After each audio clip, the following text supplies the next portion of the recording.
Naghahanap ka ba ng masarap na seafood at authentic Chinese food? In this video ay sinubukan naman namin kumain sa Mandarin Sky Seafood Restaurant na located sa Don Antonio.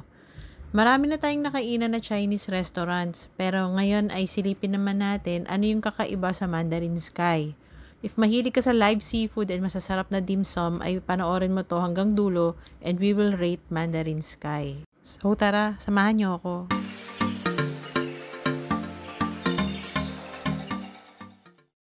Ang branch ng Mandarin Sky na kinainan namin ay sa Don Antonio branch. Located dito lang sa Holy Spirit Drive, and since malapit nga ito sa amin, so dito na kami kumain.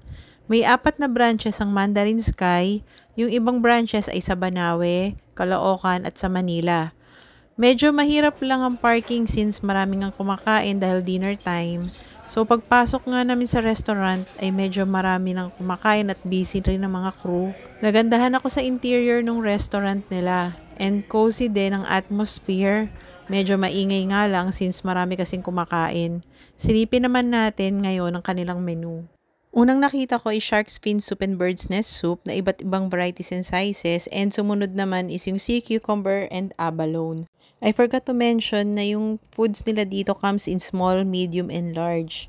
Meron din silang live seafood pero need mo mag-advance order for lobsters, garupa, eel, at crabs. Meron din silang sea clams. Mamimili ka na lang kung anong klaseng luto ang gusto mo. Marami din silang assorted Chinese soups in different sizes din if you want to order soup. Sobrang dami nga ng varieties ng soup nila. Next naman ay yung mga dim sums, and I highly recommend yung kuchay dumpling nila. If mahilig ka sa noodles, meron din silang noodle soup at congee. Kung solo diner ka naman, meron ding rice toppings na pwedeng pagpilian and rice roll. If mag-isa ka lang kakain, yung rice toppings nila nagre-range from 300 plus. Sa rice roll naman, meron silang asado rice roll, beef rice roll. Next naman ay poultry, like different chicken cuisines. And of course, di mawawala ang fried chicken. Meron ding duck dishes, and kakaiba nga because they also have pigeon. So, iba't ibang klase nga ng luto yung poultry dishes nila. So, marami ka rin pwedeng pagpilian dyan. Like everything else sa menu nila, it also comes in small, medium, and large sizes. So, depende kung ilang persons ang kakain. Next naman ay roasted Peking duck. Meron din silang suckling pig and assorted cold cuts if mahilig kayo sa cold cuts. So, nakalagay siya sa platter. Sunod naman ay mga beef dishes, iba't ibang klase din which comes with vegetables. Yung iba naman comes with mushrooms. Of course, hindi pwedeng mawala ang pork dishes, especially sweet and sour pork na paborito ko, and yun nga ang in-order ko. But rice toppings lang since ako lang kakain. Ayan, sobrang dami nga nung pork dishes nila. So marami ka rin pwedeng maging choices dito, mga spare ribs. And yung ibang pork dishes nila comes with nuts. So, isa yan sa mga bestseller nila, yung champagne spare ribs. Next is sizzling dishes. You have choices like beef, chicken, or fish fillet. So, depende kung ano yung trip mong kainin dyan. So, isa sa bestseller, yung sizzling beef tenderloin nila, na mukha nga ring masarap talaga. Sobrang dami nga nung menu nila, and aside from Chinese cuisine, meron din silang Singaporean dishes dito.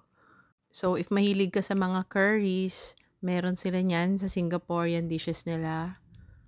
Specialty din nila ang cereal prawns and deep fried oysters with XO sauce. So, namili na nga kami at umorder kami ng hot pot, sweet and sour pork rice toppings, at pinahabol na lang namin yung kuchay dumplings habang kumakain. So, sobrang dami na nga kumakain ngayon. So, ayan, ang ganda nga ng interior ng restaurant na to. And kitang-kita naman na jam-pack talaga tong restaurant. Sobrang dami ng tao. So, dumating na yung orders namin. Unang ang dumating yung hot tea nila at abalone hot pot na malapot at napakainit. So, ang dami niyang sahog, guys. May black mushrooms, shrimps, abalone at pechay. So, syempre, dapat tikman na yan, di ba?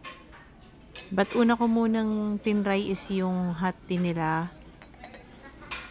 So, So, nag-tea muna ako pampainit ng sikmura. Next naman na dumating is yung sweet and sour pork rice toppings na mukhang masarap and complete with crispy pork chunks, pineapple tidbits, and bell peppers in sweet and sour sauce. So, tikman na natin guys. Cheers!